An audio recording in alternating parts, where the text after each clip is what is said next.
महोदय, मान्यवर हमको एक सवाल करने जा रहे हैं, उस सवाल का हम लोग उत्तर चाहते हैं कि जब पेपर लीक होता है आप चुपचाप क्यों हो जाते हैं? जब इस राज्य में कोई नीति की बात आती है आप चुपचाप क्यों हो जाते हैं? जब इस राज्य के किसानों की बात आती है, इस राज्य के युवाओं की बात आती है, आप मौन क्यों हो जाते हैं? महोदय, एक सवाल पूछिएगा, हमें लगता है अगर इस सवाल का उत्तर दे देंगे तो उनका स्वागत और जोरदार कीजिए, क्योंकि उनसे हमारी शत्रुता नहीं है। आज बहुत सारे लोग कहते हैं कि आप नेताओं का बड़ा क्लास लेते हैं, तो हमने भी एक लाइन कहा कि हमें इस बात की तकलीफ है कि हमने उनको वोट दिया था अपने बच्चों के भविष्य के लिए। हमने दोपहर के 12 बजे के धूप में खड़ा होकर वोट दिया था।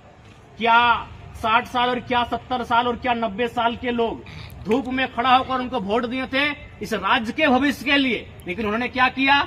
छुपा नहीं है, तमाम क्षेत्रों में चले जाइए, धनबाद जिला में किसी का बोकारो में, हमको लगता है झारखंड के 1 दर्जन जिलों में उनका जमीन है, 1 दर्जन जिलों में उनका प्रॉपर्टी है। तो क्या हमने आपको अपनी प्रॉपर्टी बढ़ाने के लिए एमपी एमएलए बनाया था?